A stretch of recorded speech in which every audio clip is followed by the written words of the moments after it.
Tal como lo cortés no quita lo valiente, así lo hilarante no quita lo profundo. Y dado que la vida es un juego, aquí comienza La Espada de Damocles, la ficción más real que puedas concebir. La Espada de Damocles. No te lo puedes perder. Bueno, aquí estamos con César en las inmediaciones de Luca, el hospital universitario aquí de Asturias, aquí en Oviedo. Tenemos una mañana muy agradable, el sol está ahí picando un poco, pero bueno, esto es Asturias, así que las nubes nos protegen y estamos aquí cubiertos, así yo con la visera. Vamos a continuar con esta charla que habíamos iniciado la vez anterior, hablando del diálogo entre ciencia y espiritualidad. El lado de la ciencia es el de César y yo hablaría en nombre de, un poco de la espiritualidad, un poco de la filosofía o algo así. La filosofía está entre medias, yo creo, está un poquito, sí. Así que César tiene unas ideas que va a plantear y vamos a ver a dónde nos lleva este tema. Fenómeno. Bueno, pues lo que queremos Pablo y yo con estas charlas fundamentalmente es intentar tender puentes y que la ciencia y la espiritualidad convivan, ¿vale? Y que se aporten unos a otros, ¿vale? Nos aportamos unos a otros. Entonces, lo que no nos gusta es científicos muy excéntricos o que llaman mucho la atención o quieren llamar la atención o gente espiritual muy anticiencia. No queremos anti nada, queremos de alguna forma pues intentar ver la realidad, hacer las preguntas del por qué desde varios puntos de vista. Igual yo tengo más estudiada la ciencia y Pablo más estudiada la filosofía, la espiritualidad, y entonces nos damos puntos de vista diferentes que lo que queremos es que nos enriquezcan, ¿vale? Y esa es la idea. Con motivo de esa idea, lo que hacíamos nosotros es, yo planteé una especie de guión consensuado con Pablo para ver cómo podíamos hablar y evolucionar esta relación, y teníamos un esquema básico en el cual ya el día anterior ya tuvimos una charla sobre un poquito de lo que es la historia del pensamiento. Cuando digo pensamiento no estoy en ninguno de los bandos, es cómo el hombre se hace las preguntas, el por qué. Y luego pues pasamos por antes de Grecia, el mitos, el logos, luego llegamos a Edad Media, humanismo y actualidad, ¿vale? Y ahora vamos a hacer las grandes preguntas. Vamos a empezar con las 4 grandes preguntas que ya dijimos la otra vez y que yo creo que son fundamentales para todas las personas y todo el mundo se las ha hecho. Las preguntas son 4. Son ¿de dónde venimos? Es decir, no de dónde he nacido yo, sino de dónde viene el universo. ¿A dónde vamos? Es decir, ¿el universo tiene un fin? ¿O cuando yo muera, dónde voy? O todas estas preguntas. La tercera, ¿qué somos? ¿Vale? ¿Qué somos? ¿O cómo somos? ¿O quién soy? Y la última pregunta, que es la más importante, como decía el otro día, es ¿cómo llegar a fin de mes? Y esta pregunta tiene guasa y es la pongo con... Creo que había algo en la India que era... Dharma, Swadharma o algo así. Tú luego lo explicas tú, porque sí. Creo que tiene algo que ver, puede ser algo parecido a esto. Y lo que en esta pregunta, si yo estoy pendiente del día a día, del tener que traer dinero a casa, de estar preocupado por las cosas del día a día, no voy a tener tiempo para hacerme las grandes preguntas. Entonces ese es el planteamiento que vamos a hacer. Hoy vamos a empezar con la primera, que es ¿de dónde venimos? Creo que te refieres a esa división que hay entre Dharma, Artha y Moksha, que son tres como estadios de la vida. Dharma, Artha, Kama y Moksha, está el cuarto. Entonces, Dharma es el primer estadio de la vida donde uno se dedica a aprender. Sería el niño que va al colegio, el niño que va a veces con un gurú y le van dando una formación espiritual y luego se casa. Kama, viene el deseo, Kama. ¿Se llama Kama? Kama, sí, pero es como... Pero no tiene que... No, sí. Como Kama Sutra, vale, Kama, deseo. Entonces, tiene que ver con casarse, con con una vez que aprendiste Sí. todas estas cosas de qué va la vida, cuál es el sentido de la existencia, lo que dice la tradición, en este Ajá. caso la tradición hindú, bueno, ahí te casas y se entiende que empiezas a disfrutar del placer conyugal, del Ujú. placer, no sé, cotidiano, pero a la luz de lo que aprendiste. Ah, Y luego viene Artha, que son las metas de la vida. Entonces Artha es, no sé, tener un negocio, Ajá. llegar a tener cierta fama y renombre, pero claro, todo a la luz de primero Dharma, porque Ujú. si no hubieras tenido esa formación inicial, Ujú. bueno, puedes perderte y acabar en Sí. cualquier lado. Y finalmente viene Moksha. Moksha significa la liberación, que es el apartarse de todo eso, dejarlo atrás Ujú. y hacer un último, un ingreso en la muerte. Ah, ujú. Son de alguna forma las 3 etapas de la vida, de alguna forma, ¿no? Cuando te educas, cuando te formas una familia, cuando te desarrollas profesionalmente y cuando terminas te jubilas. Exacto. Sí, sí. Bueno, quería enfocar la primera pregunta, ¿vale? ¿De dónde venimos? Y aquí puede haber de todo, de todo. ¿De dónde venimos? En una idea general, sobre todo, ¿qué es el universo? ¿Quién es el universo? Porque puede haber personalizaciones. ¿Cómo está formado el universo? ¿Por qué se creó? ¿Por qué hay un algo y no un nada? ¿Vale? Ya hablaremos de una disrupción cuántica por ahí, ¿vale? Y una serie de preguntas, ¿vale?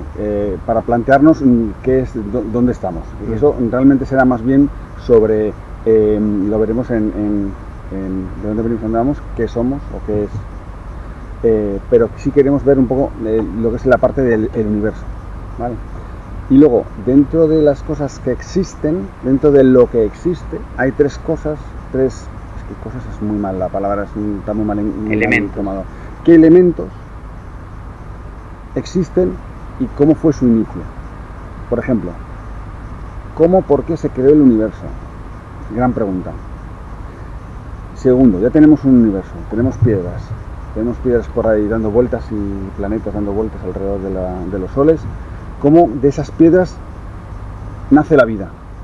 Pero vamos a empezar por una pregunta. Sí. Estoy haciendo la introducción solo la introducción. Vale. ¿Cómo se creó el universo? Lo que es lo inanimado, pero ¿por qué existe? ¿Cómo de esa parte inanimada surge la vida? Y cómo de esa parte animada surge la consciencia, que es donde estamos nosotros ahora mismo, ¿vale? Entonces, ese es el planteamiento de lo que es la charla de hoy. Bien. Ese es el planteamiento. Bien. Vale. Entonces, vamos a empezar desde el principio. ¿Qué es el universo? ¿Cómo se creó el universo? ¿De dónde venimos? ¿De dónde viene el universo? ¿Comienzas tú? O tú, como quieras. Comienzo yo si quieres. Vale. ¿Qué es el universo y cómo comienza? Yo creo que desde el punto de vista de la filosofía, por ejemplo, o de los místicos, el universo no es algo dado, no es algo que está ahí y por eso lo vemos. En la India hay tres formas de concebir la realidad que se llaman Srishti Drishti, Drishti Srishti y Ajativada. Srishti Drishti significa porque algo está creado lo veo. Es decir, a priori hay una creación, hay algo manifiesto, veo el árbol y porque está el árbol ahí yo soy capaz de verlo. Es esta idea de que cuanto más fiel yo reproduzca la imagen del árbol en mi mente, más cercano a la verdad estaré, ¿no? Eso presupone que existe un árbol realmente ahí, además de mí, y que si lo miramos 100 personas todos vamos a ver un árbol, ¿no? Con el nombre que le demos, pero vamos a ver un árbol. Luego está la percepción de Drishti Srishti, que significa, porque yo Drishti veo, entonces existe. Si no lo veo, no existe. Esto ya no implica una priori del universo, implica una posteriori del universo. O sea, es de nuevo una antropología. Es decir, no existe un universo externo a menos que yo lo esté mirando. El acto de ver crea el universo. Entonces, cuando decimos ¿qué es el universo? Básicamente es lo que yo conciba del universo, como universo. ¿Y el tercero? El tercero, bueno, lo que pasa es que ese ya es más complejo, es el Ajativada. Ese es la concepción más sutil que tiene el planteamiento hindú, que significa Ajati, nunca nació. nunca nació, nunca siquiera existió el ente observador. Es como la imagen del sueño. Cuando tú sueñas, el sueño puede tener toda la variedad de cosas que se te ocurran, puede haber interacciones, puede haber memoria, puede haber toda una vida ahí, una biografía, y sin embargo cuando el sueño acaba, no va a ninguna parte. O sea, Claro. no viene de ninguna parte y no va a ninguna parte. Pero existió en un sentido, sí, pero no va a ninguna parte. Por lo tanto, no se crea, no se destruye, jamás nació. Permíteme que se descarta porque yo creo que sí existimos, nos tocamos, aunque la parte del sueño es curioso, pero no había pensado. El segundo yo creo que estás un poquito con el gato de Schrödinger, algo así como está vivo y muerto hasta que no abres la caja. Exacto. Que realmente no es del todo cierto, no se podría hacer ese experimento porque estás mezclando la realidad por debajo del átomo y por encima del átomo, y no se podría hacer del todo ese experimento, pero bueno, digamos que es verdad. Yo me quedo con la primera. Obviamente, cuidado. Yo creo que existimos y al existir nosotros analizamos lo que tenemos fuera de nosotros. Está bien, esa es la presuposición científica y desde ahí se trabaja. Exacto. Es decir, existe un mundo, lo veo, lo percibo sensorialmente, lo que no perciba sensorialmente no existe, tengo que poder palparlo, medirlo, leerlo, ¿no? Vale. Dimensionarlo, cartografiarlo, y entonces existe. Claro, pero es que has dado un paso más, has dado el paso de cómo el ser humano analiza el universo. Yo te he pedido algo un poquito más claro, es cómo... ¿Qué es el universo? ¿Qué es el universo y por qué se creó? ¿De dónde venimos? Hoy estamos con dónde venimos. Estábamos con la primera pregunta, Venga. ¿qué es? ¿Qué es? Pero lo que te digo es que para mí es indistinguible el qué es del quién soy, porque no hay un es sin mí, o sea, no hay un objeto sin ente que lo perciba. Discrepo. Que es esta idea de si un árbol cae en el medio del bosque y no hay ninguna membrana auditiva que perciba el sonido, ¿hace ruido? Nadie lo escucha, pero sí hace ruido. ¿Y cómo sabes que hace ruido? Si no hay membrana que lo detecte, si el ruido es vibración. Hace ruido. Otra cosa es que no lo detectes. Pero si no hubiera ningún ser sobre la Tierra, Sí. ninguno, Sí. y cae un árbol, Físicamente eso va a emitir unas ondas. Si nadie lo va a escuchar, nadie lo ha escuchado. Vale, no lo va a ver, ningún animal lo ha escuchado. Pero cuando cae, hace ruido. ¿cómo lo sabes? No lo sé, no puedo demostrar que ha pasado, pero la experiencia me dice que cuando un árbol cae hace ruido. Con lo cual, con un grado de certidumbre muy alto, 7 sigmas, con un grado de certidumbre muy alto, para mí eso ha hecho ruido. A menos que justo haya habido una liana en medio que ha caído y la ha amortiguado y no ha terminado de caer del todo, no sé, pero hace ruido pero no se detecta. O sea que lo que tú dices es que existe un universo literal y real, pero que es percibido solo por el ser humano, así. No, excluyo los seres humanos somos notarios que ven lo que hay. No tenemos por qué tomar acción sobre el universo. Pero es eso, no vemos lo que hay. Vemos lo que podemos captar con nuestros sentidos o con nuestras... como lo que hay. Sí. Porque nuestros sentidos no captan la realidad. Nuestros sentidos solamente transmiten, por ejemplo, vibraciones, pero la realidad se crea en la psique. O sea, se intelige, se traduce. Sí. Entonces, una vibración auditiva es una vibración auditiva, nada más. Pero eso en el cerebro o donde sea, se le da forma y se dice ruido, sonido. Exacto.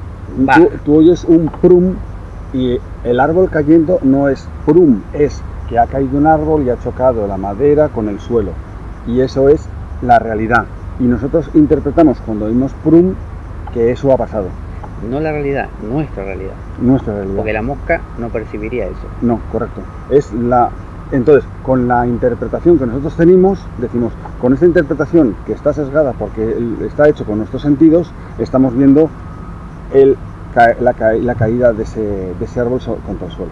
Entonces, si está sesgada por nuestros sentidos, ¿es el universo o es un universo de millones posibles? No, es el universo, lo que pasa es que no está completo. Hemos visto que esa caída es como es hasta donde nuestros sentidos nos dan a ver. Porque igual pasan otras cosas que no nos damos cuenta. A lo mejor no nos damos cuenta que el aire que hace así, mueve los laterales y no sé.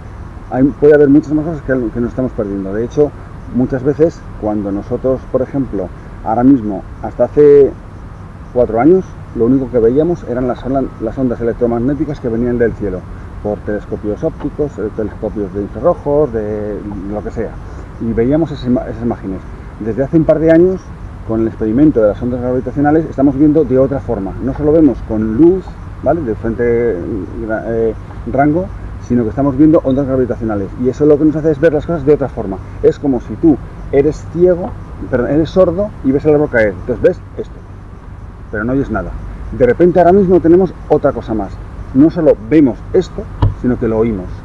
Y al oírlo, complementamos. El día que tengamos un quinto sentido y podamos oler ese árbol, al caer, pues lo veremos. O a lo mejor nos ponemos debajo y nos da encima el árbol a ver cómo duele.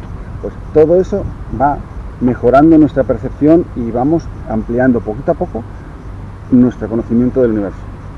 Pero por ejemplo, también hablamos en el que es no solamente de un universo humano, sino de un universo normalizado. Porque si yo tomo LSD, sí, voy a percibir otra cosa. Ahí estás poniendo filtros. O sea, si tú pones, claro, si tú estás viendo caer el árbol y te pones un filtro rojo y otro morado, estás viendo cómo se está cayendo el árbol, pero va haciendo así. Pero por eso hay gente que escucha sonido del piano, sí, y ve colores. Sí. ¿No? Tiene un nombre eso, pero no me acuerdo. Sí.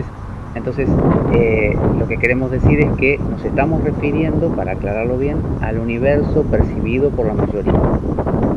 Tal como es percibido por la mayoría. Pero si alguien tuviera un sexto sentido y se pudiera de alguna forma desarrollar una técnica para poder desarrollar eso, sería súper rico. Y se utilizaría, seguro.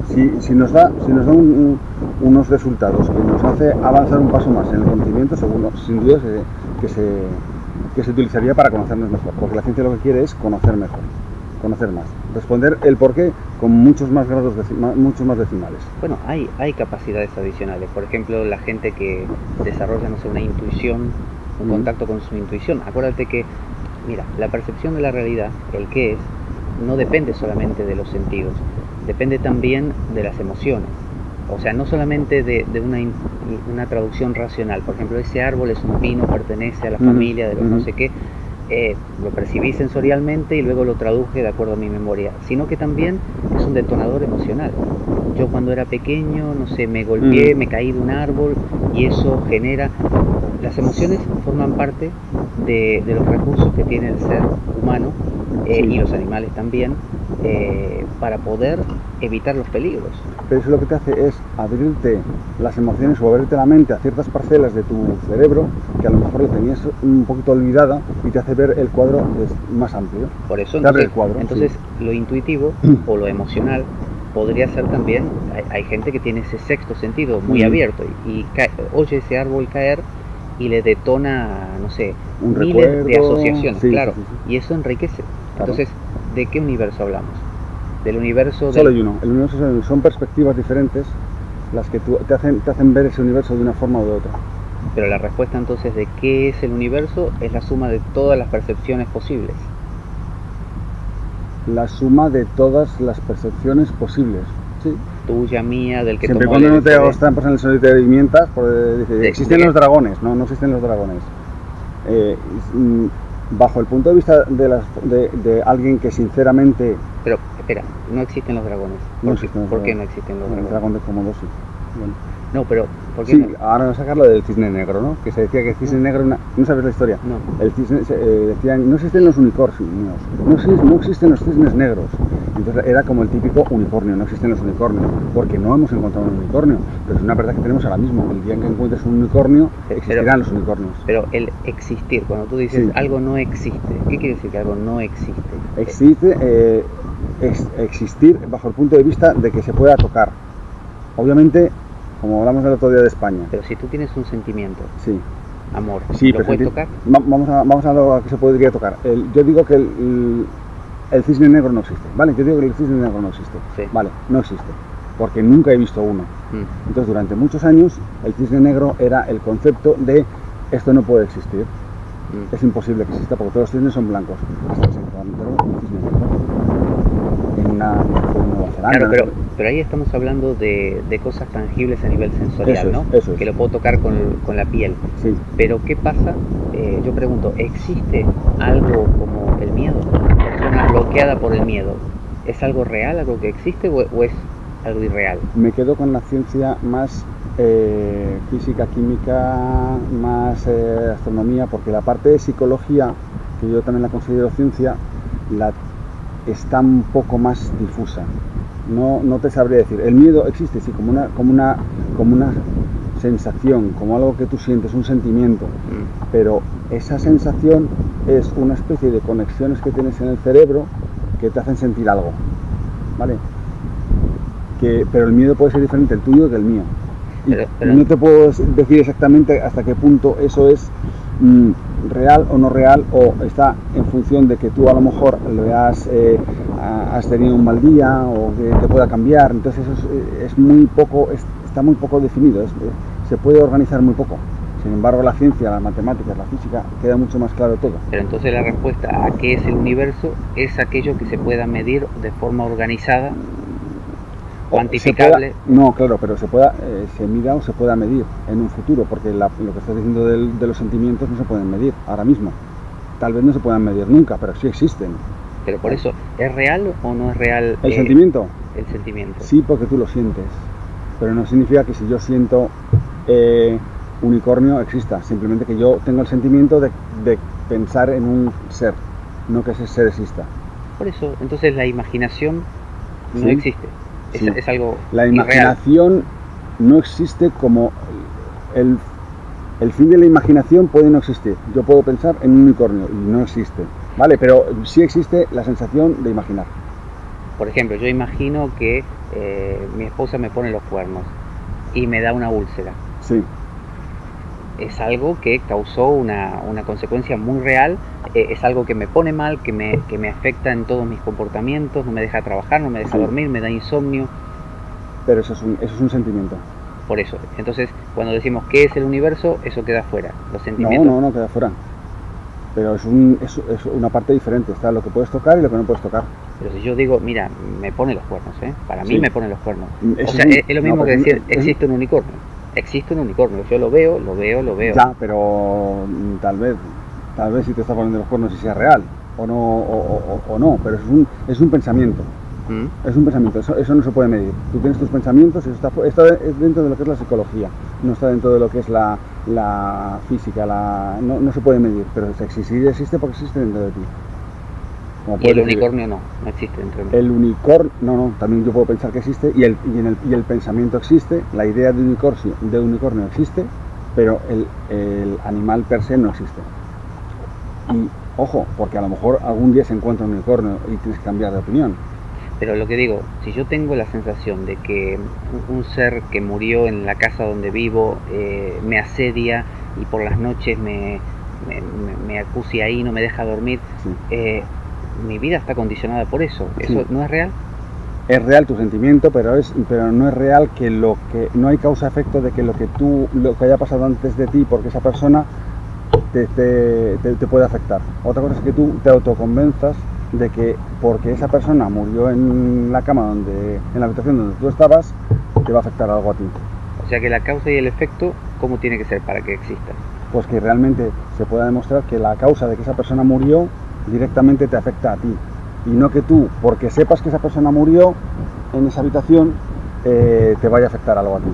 Pero ahí hay una cadena causal también. La persona murió, yo tengo mis propias creencias, mis creencias me dicen que si esa persona murió en esa casa va a aparecérseme y por lo tanto veo una sombra, la interpreto de esa manera, me convenzo. Pero es una interpretación, pero no es una realidad. Tú estás viendo una sombra que tú piensas que es esa persona. Pero es una cadena causal, coherente. Coherente, pero no debida a que esa persona murió ahí, sino que tú te has convencido de que esa persona va a condicionar tu actuación posterior. Pero si yo tengo un paradigma, y el paradigma implica que si una persona muere en la casa donde yo vivo, probablemente quiera volver a darme un mensaje, eso genera una cadena causal muy coherente. Sí, pero el origen de esa cadena no está que esa persona murió, sino que tú te has hecho una película en la cabeza de que con tus paradigmas, si ha pasado esto, te va a pasar algo, pero no viene de esta persona hacia ti, viene de tu paradigma hacia ti. Como tú tienes esos condicionantes internos, porque sabes que ha muerto esa persona en esa habitación, vale, te va a condicionar a ti. Pero no hay, si esa persona al cabo del tiempo te das cuenta y te dice el vecino, no, si no era en el cuarto B, era en el tercero B, no murió en tu habitación, pero tú te habías hecho en la cabeza que esa persona había muerto ahí, ¿vale? Entonces ahí sí, ahí te das cuenta que, anda, pues yo estaba equivocado, fueron mis elucubraciones mentales las que me condicionaron a pensar que esto estaba pasando, y esa sombra yo la veía como el vecino que había muerto en mi habitación. Y en el caso de una cadena causal científica, ¿cómo sería? Pues que pudieras demostrar que porque esa persona murió ahí, imagínate que murió contaminado por plomo, porque o que tomaba mucho lo que sea, ¿vale? Y que de alguna forma tú un día se te cayó una cucharada de algo al suelo, lo cogiste, te lo comiste y ese plomo que había de más, pues te condicionó y te mató. O sea, la cadena causal científica investiga las probabilidades de que un hecho, un evento afecte a otro o un objeto afecte a otro. ¿Y cómo sabe que esa es la posibilidad concluyente? ¿Cómo sabe que no fue por otra razón distinta al plomo? Hay que probarlo todo. O sea, ahí se abre un abanico, como cuando veías la serie de CSI, que analizaban hasta los mosquitos y la causa de no sé qué Pero ahí no sería similar. Si yo tengo cierta mentalidad que me lleva a observar, por ejemplo, primero el plomo y no otras cosas, que las dejo fuera porque no están dentro de mi campo, mi paradigma me circunscribe. No, pero la clave está en el origen. ¿Cuál es el origen de que tú tengas eso? ¿El que tú tengas una elucubración mental que te condiciona a ti, o que realmente lo que había en esa habitación cuando murió esa persona ha provocado? O sea, el origen es diferente. Pero ¿cómo sabes tú que en esto de la causa y el efecto, que hay una sola causa para cada efecto? Hay una sola causa para cada efecto. Puede haber varias causas para varios efectos. Puede haber varias causas para varios efectos, pero por ejemplo, si yo estoy sentado ahora aquí, ¿hay una sola causa? No tiene sentido la frase. ¿Por qué? ¿Cuál es el efecto de que estés sentado ahí? ¿Que estás sentado ahí? O sea, el efecto es estar sentado. El efecto es estar sentado. La causa de que yo vine hasta aquí, ¿cuál puede ser la causa? Porque queríamos grabar un vídeo con nuestros amigos. Pero por eso, ¿esa es la única causa? No, puede... Eso es para qué hacer las cosas. Pues lo puedes hacer pues por varias causas puede ser. Podría venir aquí de repente por amistad, podría venir por miedo, podría venir por ansias de, no sé, de fama, gloria youtubense, no, podría venir por miles de razones. Porque me gusta estar al aire libre. Pues juntas varias cosas en una y es que es... O sea, ¿cómo elijo cuál es la causa? No es una simplificación. Yo quiero intentar demostrar algo. Quiero intentar demostrar que esta persona ha muerto. ¿Por qué ha muerto? Pues puede haber un montón de cosas, ¿vale? Pues al final muere por un ataque al corazón, porque se muere porque se le para el corazón, ¿vale? Pero ese ataque al corazón es debido a algo. ¿Qué es ese algo? Pues que a lo mejor ha tenido una intoxicación por plomo, por ejemplo. ¿Y de dónde viene el plomo? Pero espera, lo que tú estás diciendo es que de las posibles causas, o sea, de las posibles influencias a las que estaba sometida esa persona, la más intensa, la que tiene un porcentaje mayor de influencia, es la que tomas como la causa. Pero esa persona quizás fumaba, esa persona quizá comía mal, quizá esa persona, no sé, tenía emocionalmente altibajos, problemas en el trabajo, todo eso junto.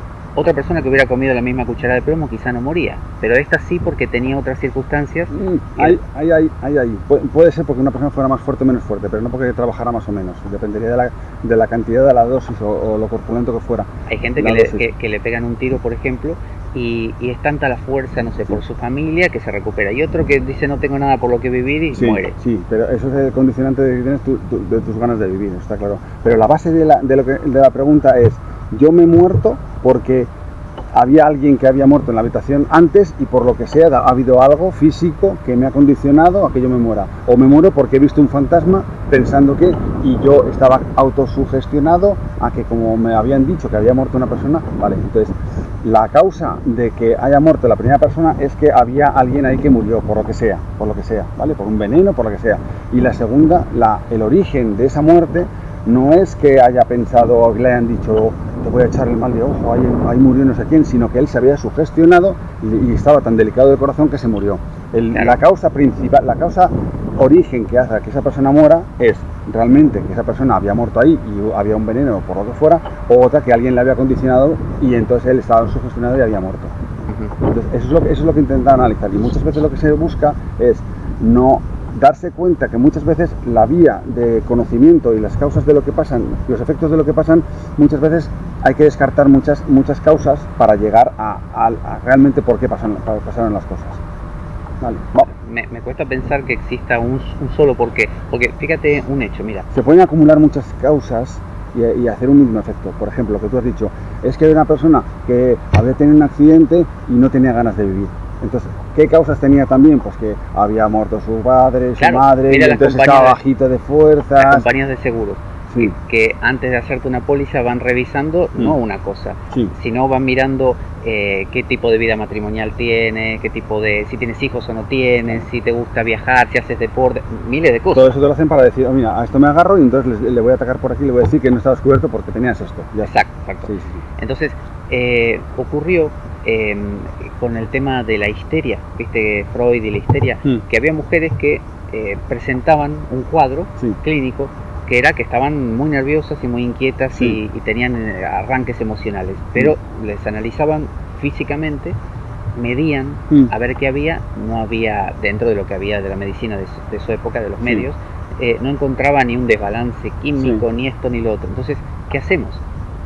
Y ahí se empezó decían, se lo inventan, o están sugestionadas, pero Freud empezó a decir, bueno, esta sugestión, esto lo que sea, es real, porque les pasa, no tenemos forma de descubrir una causa física, tiene que haber un algo más. Y ahí surgió un poco también, que ya venía de antes, la teoría de la mente, porque es una teoría la mente, es incomprobable, ¿no? que exista ahí, claro. Es una teoría, porque los primeros psicólogos, que eran por ejemplo conductistas como Watson y Skinner, no contemplaban la idea de la mente, y de hecho hay toda una rama de la psicología que la mente es como que no interesa, lo que interesa son las acciones, las reacciones y punto, lo medible, lo mensurable, pero se quedó corto eso, porque empezaron a ver que había un algo más y le llamaron a veces también lo inconsciente, como diciendo, ese algo más ni siquiera te enteras que lo tienes, es un algo más. Mira, aquí tenemos un visitante dalmata. Ahí hay un algo más.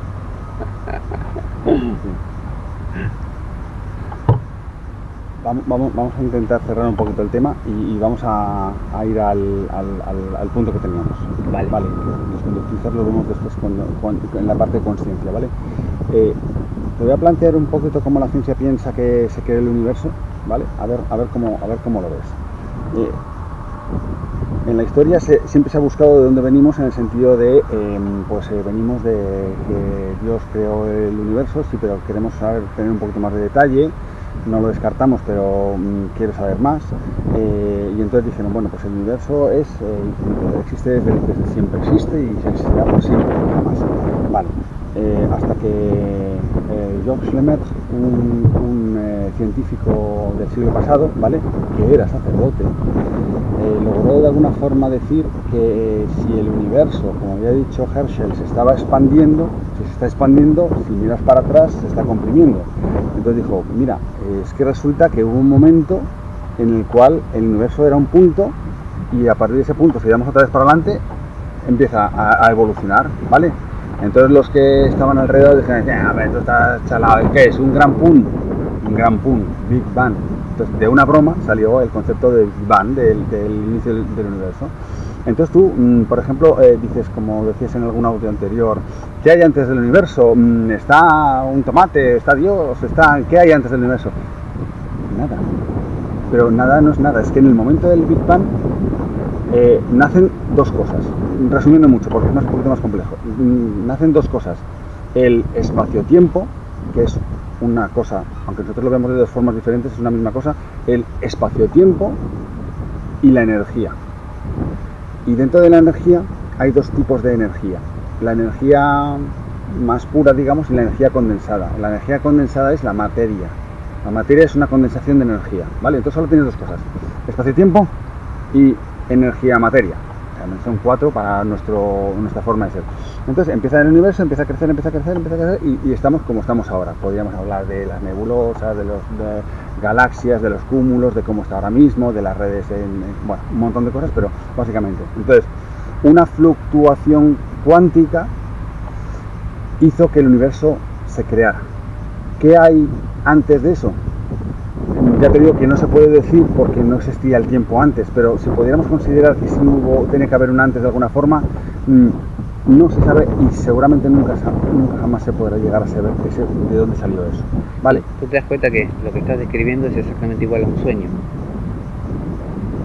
O sea, antes de que tú te duermas ahora y empieces a soñar, antes ¿Sí? no hay nada conectado con lo que ese sueño va a Con aparecer. ese sueño, por ejemplo. De repente el sueño hace, como tú dices, bloom, Y empiezas. y apareces tú, aparece, no sé, tu familia, aparece la geografía. Y luego te despiertas. Claro, acaba. aparece el Es tiempo, muy aparece casi una biografía, una sensación de que esto viene de otra cosa. Sí. Y de repente eso llega a un fin, concluye, y ¿qué hay después de eso? Vuelve a haber nada. No, ahí sí habrá tiempo, en el sentido hasta donde ahora sabemos, porque había muchas teorías que si el universo empezaba a crecer, pero por la materia, la gravedad volvía otra vez a comprimirlo, y había lo que se llamaba el universo pulsante que iba haciendo, crecía, así. Otro que en función de la cantidad de materia, como lleva tanta inercia el universo por la explosión, pues entonces se expandiría por siempre, y muchas más cosas. Pero ahora mismo la tendencia es que el universo nació en un momento dado, hace 13.700 millones de años, que está creciendo, se está separando, y es curioso que la aceleración del universo, la expansión del universo se está acelerando. Y hay una energía ahí que no sabe por qué el universo se está expandiendo, ¿vale? Y cuando digo que se está expandiendo, no significa que se esté separando mi mano de la otra, sino que entre este punto y este punto que estoy unido, ahora de la nada ha nacido espacio. El espacio se crea automáticamente, o sea, el universo está expandiendo porque se está creando espacio dentro del espacio. Entonces, esa es y no se sabe por qué y por qué a tanta velocidad. Está creciendo la velocidad. Entonces, eso es el universo, de donde venimos. Y la ciencia a día de hoy ha llegado a intentar interpretar hasta 10 a la menos 40, no, hasta la 10 a la menos mucho, de veintitantos me parece, de cómo de lo que pasó en el inicio del universo, pero no se puede llegar más para allá. Y hay otra cosa que ya veremos en el que es la realidad cuántica. Cuántica significa que las cosas están cuantizadas, están hechas trocitos. Si tú coges energía, tú puedes tener una bolita de energía, dos bolitas de energía, ¿cuántos? ¿Vale? De cantidad. Un cuanto de energía, dos cuantos de energía, pero no puedes tener un cuanto y medio, tienes que tener uno o dos. Entonces, esos son los orbitales del electrón, cuando está en el átomo, todo eso, ¿vale? Entonces, eso Planck le estudió los cuantos de energía, y eso es fundamental para, sobre todo, la mecánica por debajo del átomo, ¿vale? De la cuántica. Pero también se ha demostrado que no solo no está cuantizada la energía, sino el espacio y el tiempo. Es decir, de alguna forma el universo está hecho está como pixelado. Tú ves la tele y estás viendo la tele y estás viéndola, pero si te acercas mucho ves un píxel. Ese píxel, ¿vale? Hay un píxel de espacio y un píxel de tiempo que es muy pequeñito. El 10 a la 43 del tiempo y el del espacio no me acuerdo cuál era, pero es súper pequeño, pero que no lo puedes partir más. Eso, hasta ahí puedes llegar, no puedes llegar nada más.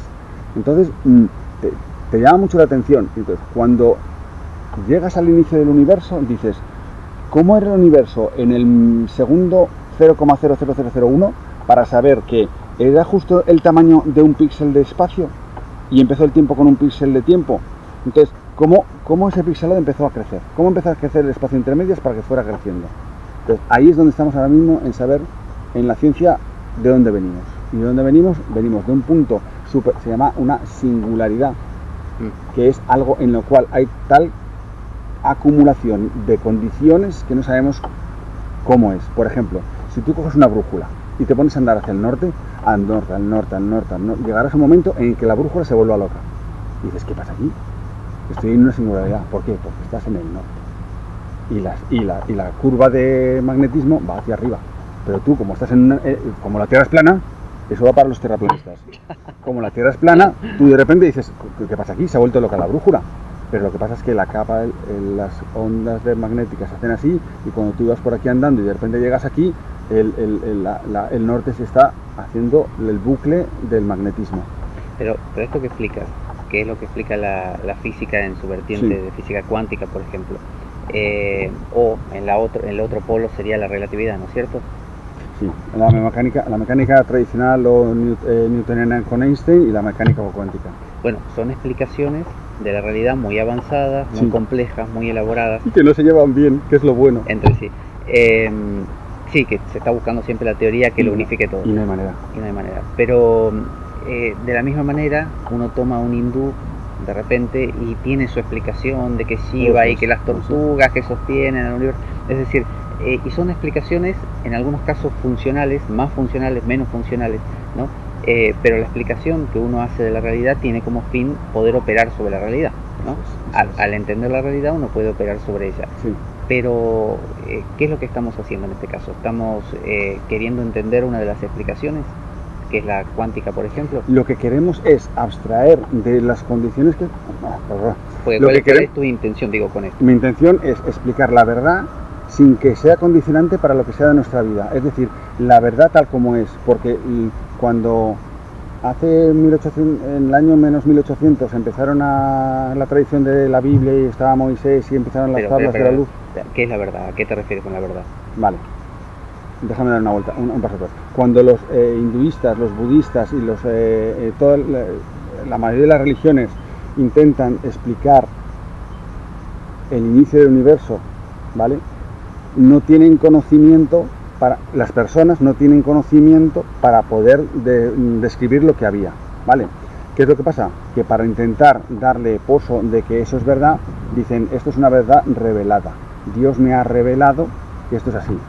Vale, vamos a interpretar que Dios la haya revelado o no, ¿vale? Entonces, lo que esas personas quieren es crear un marco de conocimientos y de normas para que la sociedad pueda vivir en armonía, de tal forma que si haces algo mal, ya te he dicho lo del mal y el bien en la ciencia no existe, es de causa-efecto. Si haces algo bien o haces algo mal, pues que eso sea corregido de tal forma que la sociedad pueda avanzar y vivamos todos en armonía. Te hago una aclaración con respecto a lo de la revelación. En la ciencia, justamente, no le gustan mucho las cosas que no se puedan medir. Correcto. Ya dijiste que lo emocional es vago. Eso es. Entonces, lo intuitivo es vago. Pero las tradiciones antiguas, que son mucho más antiguas que la ciencia, Sí. Quiero decir, es muy joven, Sí. ¿no? Tiene apenas unos cientos de años. Mientras que estas tradiciones son gente que ha vivido en contacto con la tierra, ¿no? La ciencia ha convivido más con la era industrial, Sí. que es una operación sobre la realidad, mientras que la gente de la tierra es la que ha pisado la tierra, ha visto el surco, ha visto los animales y demás. Sí. Entonces hay una especie de comunión con los ciclos naturales y una sensación de pequeñez mucho mayor que el hombre de Vitruvio da Vinciano. Entonces esa gente tiene una conciencia de que existe un algo más que se le escapa, y ese algo más que se le escapa, que es lo que Freud luego llamó inconsciente, por ejemplo, o Jung el inconsciente colectivo, ese algo más es lo que incluyen a la hora de decir que algo es revelado. Están diciendo, hay algo más aquí que no proviene solo de mi lógica, de mi razón, porque mi razón es limitada. Sí.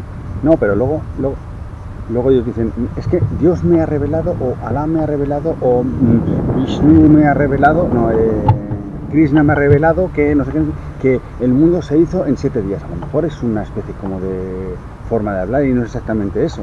Pero lo que ellos querían era intentar tenerlo todo, intentar explicar todo con los medios que ellos tenían.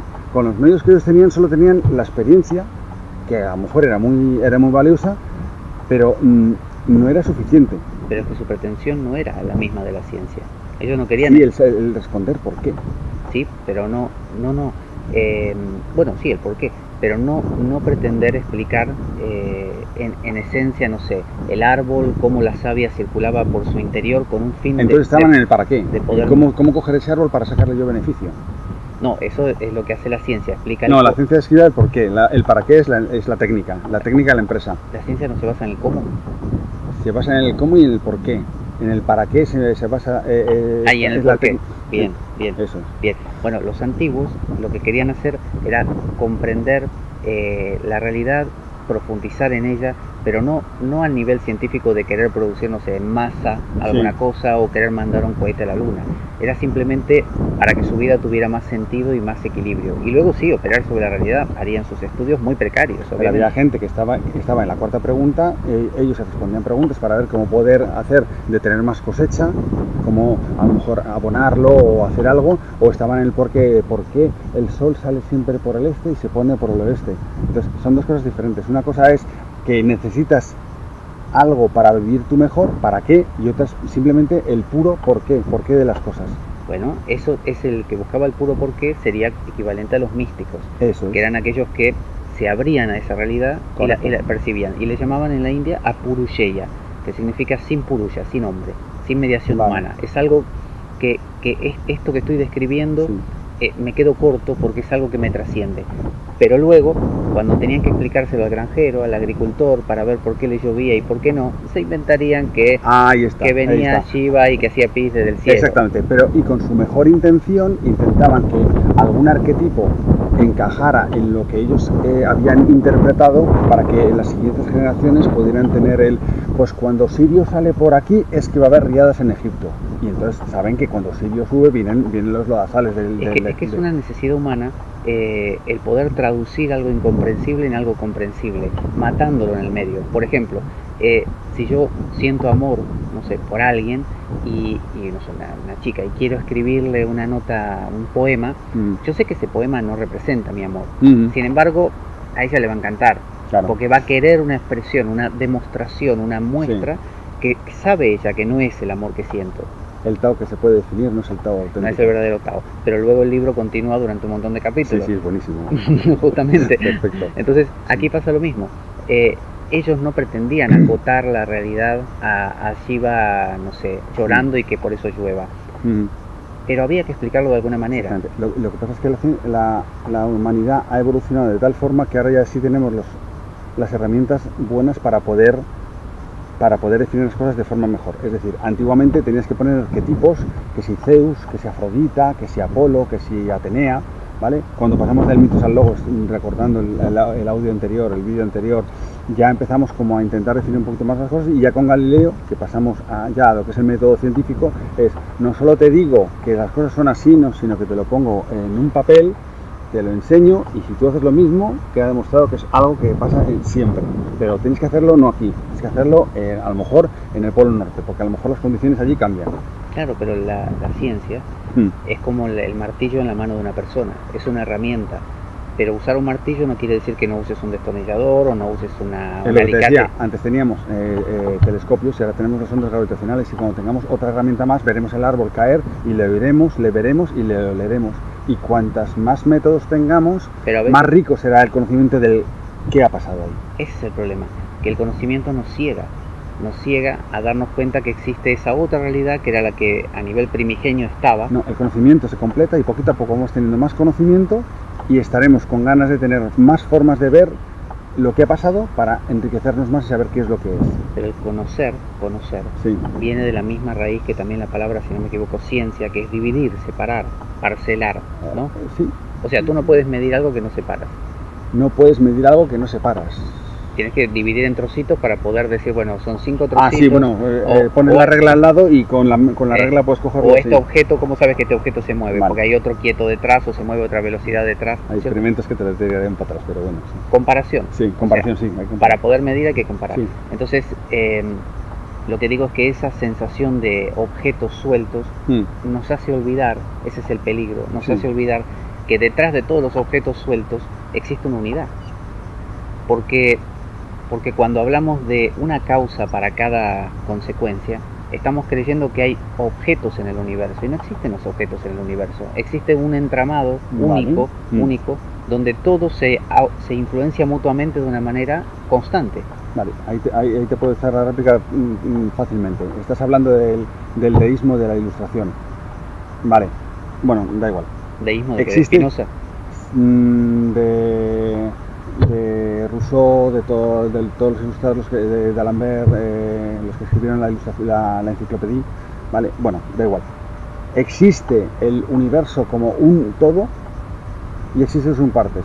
Igual que existe Pablo como un todo y existe su barba. ¿vale? Entonces, tan malo es centrarse en que la barba de Pablo es lo más importante, el hombre es lo más importante, como el decir que el todo es único y nada más, porque el todo se mueve. Entonces lo que tienes que hacer es, con los medios que tú tienes, intentar analizar a Pablo y no solo mirar su barba, intentar mirarlo todo. Entonces la ciencia lo que hace es decir, yo quiero encontrar a Pablo, es lo del elefante en la habitación oscura y 4 ciegos que le tocan. Uno ve un cuerno y ve una espada, otro ve pero volvemos a lo mismo. La ciencia quiere encontrar una visión unificada de cada cosa, una visión integrada, pero va dejando fuera las cosas menos mensurables. Si lo puede medir... ¿Y si no lo puede medir? Y si no lo puede medir, puede decir que con tal grado de certidumbre piensa que puede ser esto. Por ejemplo, lo de la filosofía, la psicología, ¿vale? Un sentimiento que es, no te puedo decir, o sea, no estoy tan seguro como que estoy tocando esta mesa. Pero por eso, la pretensión de encontrar la verdad, ¿no? O de conocimiento, para encontrar la verdad de la ciencia, me parece muy sesgada, porque no se reconoce a sí misma como una herramienta limitada. Sí lo es. Capaz. Lo es y lo sabe, sí. Bueno, pero entonces cuando aparece el místico que te dice que a nivel revelado capta que sí. es algo también que forma parte de lo que interpretamos de la realidad. Sí, pero ahora te llega el psicólogo y te dice, es que había tomado cierto LSD y entonces lo que ha visto ha sido... Yo no puedo asegurar que esa persona ha visto lo que dice que ha visto porque puede ser debido a sus condiciones personales o de fármacos que ha tomado en ese momento y a lo mejor no lo ha visto sino que lo ha soñado. Pero el tema es ese, el observador perturba al observado. ¿Qué cosa no depende, qué cosa no es antropológica, qué cosa no depende de ti? Todo, lo que pasa es que la ciencia lo que intenta es no medir con 1, 2, 3, 4 pulgadas. Estas son 4 pulgadas, ¿vale? Que además es más cómodo que los centímetros, porque aquí lo tienes, mira, lo mido 4 pulgadas. Pero esto tienes que hacerlo exactamente porque tu dedo es diferente al mío. Entonces lo que tenemos que hacer es, no es mi visión, estas son 4 pulgadas, ni la tuya, que a lo mejor es más grande o más pequeñita, sino hay que poner unas normas, normalizarlo para que todos hablemos cuando digamos 4 pulgadas, perdón, me he pasado. Pero ahí estamos, 10 centímetros. En el mismo problema. Mira, si un juez aplica te estás metiendo en un... No, aplica una ley sí. Uniformemente a todos, porque la normaliza, sí. Va a meter preso igualmente al que robó porque se le moría el hijo de hambre, robó una manzana, y al que robó la manzana pues estaba aburrido y se la quería llevar o quería joder al tendero. Ahí tienes que... La normalización... pero luego la ley también se hace para que sea interpretable. Dura lex es lex. La ley se hace por comodidad, es más fácil de esa manera. Sí, pero luego tienes que interpretarla. Mi hermano estudió Derecho y cuando terminó Derecho le dije, Raúl, ahora que sabes que has terminado Derecho, explícame realmente qué es el Derecho. Y me dijo, no quieras saberlo. Tienes unas leyes que no son fijas y exactas, sino que son unas leyes que son de alguna forma interpretables y en función del abogado que tenga más experiencia o que sepa un caso parecido al tuyo que pueda los abogados no ganan pasta porque sean buenos en hecho abogados, sino porque saben cómo llevar el límite hacia su cliente para que tenga el menos perjuicio posible. Y una persona a lo mejor en vez de tener 20 años de cárcel, pues tiene 2 años y como es la primera vez sale a la calle porque no tiene antecedentes. Ese es el derecho un poquito. Pero cuando normalizas una medida para que mida todo por igual, no hay discusión ahí. El centímetro es el centímetro. Si normalizas y dices no puedes ir, los coches no pueden ir por más de 120 km por hora en la autopista. Ya está, y se acabó. No, es que está el margen de error del radar y del coche de no sé qué, con lo cual te dejan ir hasta 132. Pero a 132 ya está el límite y 133 ya te cazan, ya está normalizado, arreglado. Y eso es científico, no es va rápido o va lento. Yo creo que la normalización es muy útil, obviamente, porque nos permite, no sé, tener una cámara. Porque se miden con los mismos parámetros y se puede construir en distintos lugares del mundo simplemente siguiendo planos, ¿no es cierto? Entonces es muy práctico hacer normalizaciones, pero cuando olvidamos los casos particulares, ahí tenemos un problema, porque en realidad la variedad de experiencia humana no es encasillable. A nivel abstracto sí, pero o sea, tú tienes una depresión, yo tengo una depresión, pero no son iguales en absoluto. Pero bueno, decimos, sí, tenemos los dos depresión, No, claro, pero ahí tenemos, ahí lo podemos medir con una campana de Gauss, digamos. En el centro está el 100, en un lado tenéis el 0 y en otro el 200, como por ejemplo el cociente intelectual, ¿vale? Pues la mayoría, lo que dice es que la mayoría de las personas están en el 100, hay algunas que están hacia abajo y otras que están hacia arriba. Entonces, si tú por ejemplo dices, es que esta persona está lejos de lo normal, porque se llama distribución normal, la campana de Gauss se llama distribución normal, es una campanita que hace así, ¿vale? Entonces, está fuera de lo normal. ¿Qué quiere decir? Que Forrest Gump tenía 85, ¿vale? Y no tenía capacidad para hacer ciertas cosas, porque humanamente era un tío majísimo, pero bajo el punto de vista de matemáticas no le pones una integral por no te la hace, ¿vale? Entonces, luego hay temas que están fuera de lo normal, de esa campana, fuera de lo normal, que no es ni mejor ni peor. Entonces lo que intenta hacer la ciencia es abrir esa campana lo más posible para que todos los casos posibles entren dentro. Ahora mismo en la física la campana es súper amplia y entra casi todo. Nos faltan cosas por conocer. En la parte de la psicología estamos en parihuelas. O sea, sabemos muy poquito. No podemos demostrar, y a lo mejor no lo conseguiremos nunca, porque es tan complejo el cerebro que no llegaremos a conocerlo todo. Pero yo creo que eso es un poco, y ya yo creo terminando, lo fundamental que quiero plasmar de la ciencia es eso, que va intentando conocer un poquito más, siempre un poquito más, y si hay algo que no funciona, se quita y se sigue construyendo, pero que todo lo que quede dentro de esa campana de Gauss, que sea real y que todo el mundo estemos de acuerdo y que se pueda demostrar que realmente es cierto con los medios que tenemos, ¿vale? Y luego también, bueno, dejamos aquí un poquito, hemos hecho, venía yo pensando hablar de tres cositas, hemos hecho un speech sobre el inicio del universo que ahí ha quedado, pero lo hemos hablado de 20.000 cosas. Nos queda pendiente para el próximo día intentar ver cómo ha nacido la vida, ¿vale? La química inorgánica, la química del carbono, los aminoácidos, los ácidos nucleicos, cómo llegan los coacervados y ya empieza a crecer algo de vida. O sea que vas a entrar ahí en el debate creacionismo. Ah, pues mira, sí, también. Sí, no se me ha ocurrido, muy bueno, sí. Ahí a darle bien. Sí, y luego otra parte que es mucho más complicada, que es el hombre piensa y los animales no piensan, o son grados de está bien, está muy bien. Consciencia, que no conciencia. Conciencia es el bien y el mal. Consciencia es que tú eres consciente. Y muchas veces se confunden esas dos palabras. Y por ahí irá nuestra siguiente charla. ¿Qué te parece? Me parece genial, ya quiero desarrollar esas ideas, me parecen interesantísimas. A ver si podemos hacerlo como la otra vez, ¿vale? Y seguimos adelante. Pues muy bien. Vale, pues nada. Bueno, nos despedimos entonces hasta la siguiente ocasión en que nos visite aquí César por Asturias. Y aquí estamos, miren, se está nublando ya, como había dicho el pronóstico, pero es un clima muy agradable. Ahora mismo en Madrid, en Barcelona, está haciendo un calor terrible. Y bueno, aquí nosotros tenemos el famoso clima privilegiado asturiano. Fabuloso, fabuloso. Y dado que la vida es un macabro juego, concebido por una mente perversa, únete a nosotros la próxima vez que escuches las siguientes palabras. La espada de Damocles, la ficción más real que puedas concebir.